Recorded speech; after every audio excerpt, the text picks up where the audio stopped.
Admin log in सर्व्हिसचा object आपण इथं inject केला. ठीक आहे.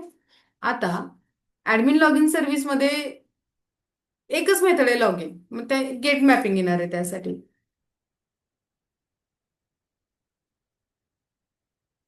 आणि त्याला दोन येणार पाथ, एक ईमेल आयडी एक येणार आहे पाथ व्हेरिएबल, आणि पासवर्ड येणार आहे. लॉग इन साठीचं जे फंक्शन आहे ते आपण इथे डिफाईन करतोय. Public admin log in return करणारं फंक्शन आहे ते लॉग इन.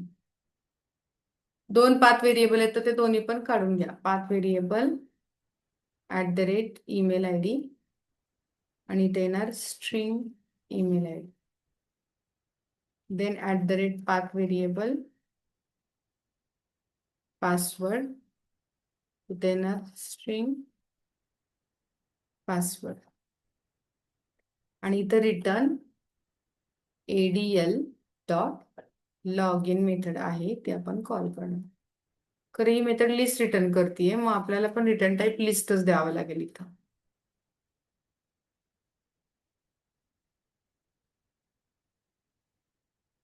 एकच मेथड तिथं होती. Ctrl+Shift+O करायचं म्हणजे लिस्ट इम्पोर्ट होते.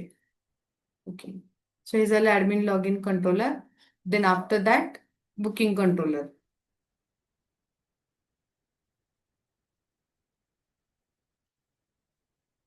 New class.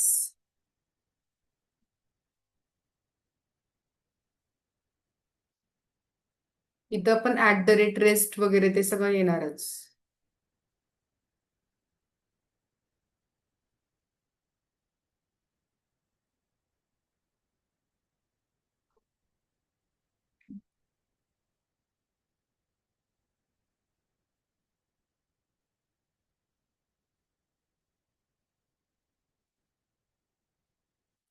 ते ऍड करू आपण. देन इथं ऑटो वायर्ड येणार आहे बुकिंग सर्व्हिससाठी.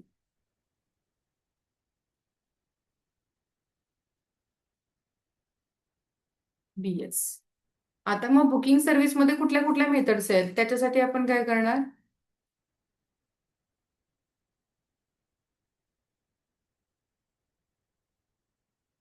इथं कंट्रोलर डिफाईन करणार. बुकिंग सर्व्हिस मध्ये जाते मी आता.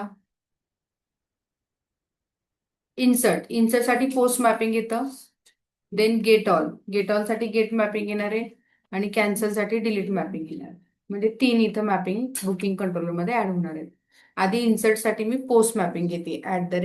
@Post mapping /booking.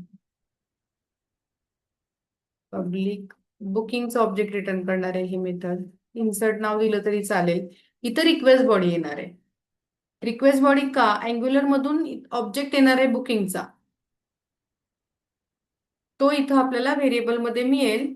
आणि मग इथं मी लिहिते रिटर्न BS बुकिंग सर्व्हिसचा object dot insert method call करणार आणि त्याला बुकिंगचा ऑब्जेक्ट पास करणार.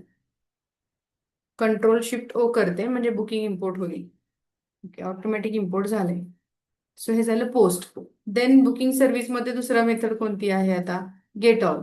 मग गेट ऑल साठी गेट मॅपिंग येणार. @Get mapping /booking. Public list return होणार. आता गेट ऑल लिस्ट रिटर्न करेल, बुकिंगची लिस्ट रिटर्न होईल. गेट ऑल आणि return BS dot get all bookings. आणि फायनली कॅन्सल साठी डिलीटचा येणार आहे.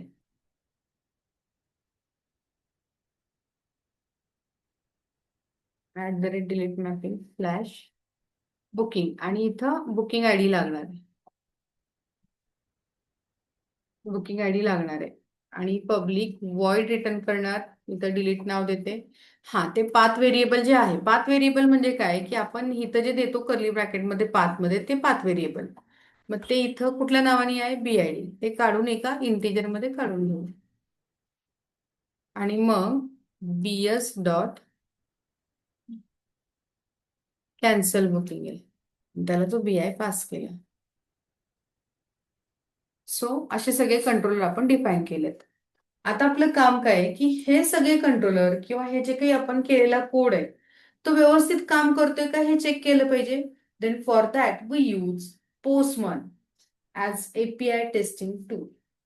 मग आता आपण हा प्रोजेक्ट रन करायचा आणि मग आधी पोस्टमन मध्ये त्याचं टेस्टिंग करायचं. मग आता प्रोजेक्ट रन कसं करायचं तर इथे ऍडमिशन ऍप्लिकेशनचं एक जावा फाईल दिसते बघा, त्याच्यात मेन फंक्शन असतं. त्या मेन फंक्शनच्या आत जायचं आणि रन करायचा, मेन फंक्शन रन करायचं.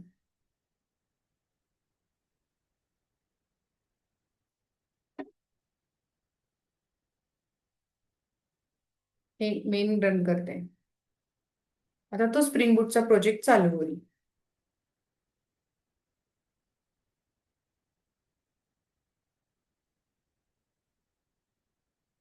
सो इथं मेसेज आला पाहिजे सर्व्हर स्टार्टेड. आलेला आहे 9000 पोर्टला सर्व्हर स्टार्ट झाले आणि हे मिनिमाइज करून ठेवा ना. Open postman.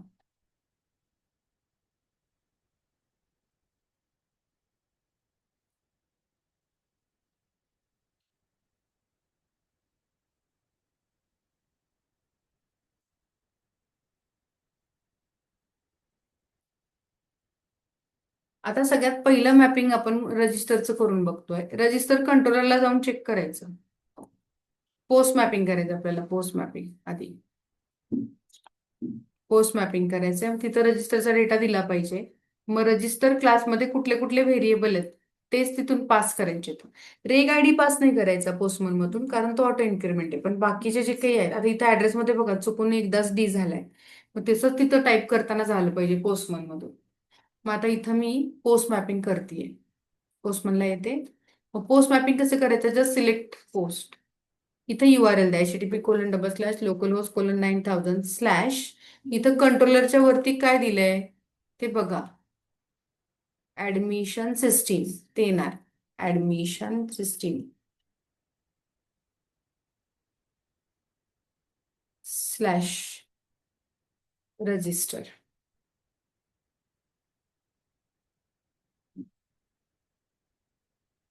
Admission system slash register post select केला. आता डेटा पाठवण्यासाठी बॉडी टॅग मध्ये बॉडी ऑप्शन सिलेक्ट करायचा, रॉ ऑप्शन सिलेक्ट करायचा, इथे जेसन सिलेक्ट करायचा आणि आता इथं कर्ली ब्रॅकेटमध्ये तुम्हाला तो डेटा प्रोव्हाइड करायचा आहे.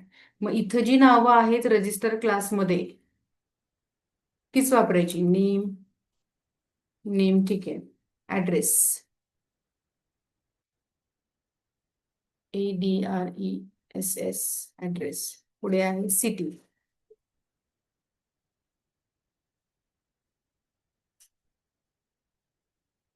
ऍड्रेस जुहू देते. City Mumbai. Then contact, email ID, password. Contact,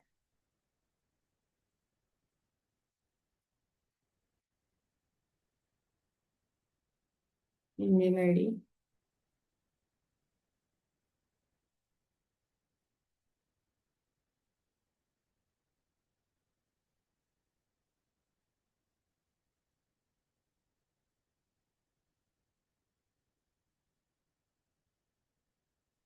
आणि सेंड. आता इथून आपल्याला रजिस्ट्रेशन आयडी ऑटोमॅटिक तयार झालेला दिसतोय, याचा अर्थ आपलं रेकॉर्ड डेटाबेसमध्ये गेलेले. तुम्ही जर इथं MySQL ला गेला, डेटाबेसमध्ये हा कोणता डेटाबेस होता, हा ADM SPMM. इथं आता हे सगळे टेबल ऑटोमॅटिक तयार झालेत आणि रजिस्टर टेबलमध्ये करीनाचं रेकॉर्ड आलं असते. ठीक आहे. त्यासाठी आपला प्रोजेक्ट रनिंग मोडमध्ये हवा आहे. तुम्ही जर बघितलं तर तो मेन फंक्शन वाला जो कोड मी रन केला होता तो रनिंग मोडमध्येच आहे. हे चालूच ठेवायचं. सर्व्हर चालू असल्याशिवाय क्लायंट कॉल नाही करू शकत. आता मी गेट मॅपिंग पण करून बघते. Gate send. गेट मॅपिंग केलं की मला ते रेकॉर्ड दिसते. ठीक आहे. देन आता नेक्स्ट पुढे मी आता हे झालं रजिस्ट्रेशनचं टेस्टिंग केलं मी. आता पुढे नेक्स्ट मी टेस्टिंग करते कशाचं, कोर्सचं करते. मग course name, duration, fees, syllabus, image path वगैरे जे आहे ते तिथं द्यावं लागणार आपल्याला. मग आता इथं मी पोस्ट मॅपिंग करते आधी. रजिस्टर नाही, आता इथे येणार कोर्स. आता इथे बघायचं नेम, ड्युरेशन. नेम देतात इथं मी सी प्रोग्रामिंग. Then duration.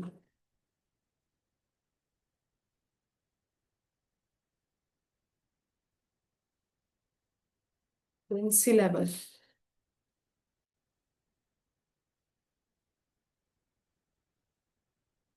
इथे जस्ट डमी डेटा देते मी.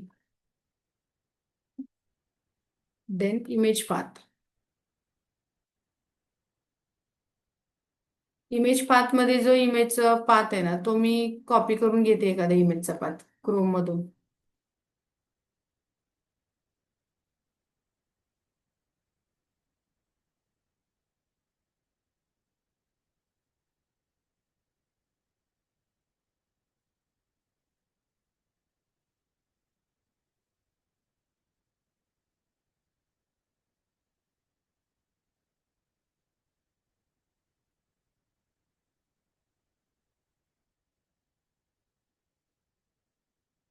इथं तो जो पाथ आहे ना, तो मी कॉपी करतेय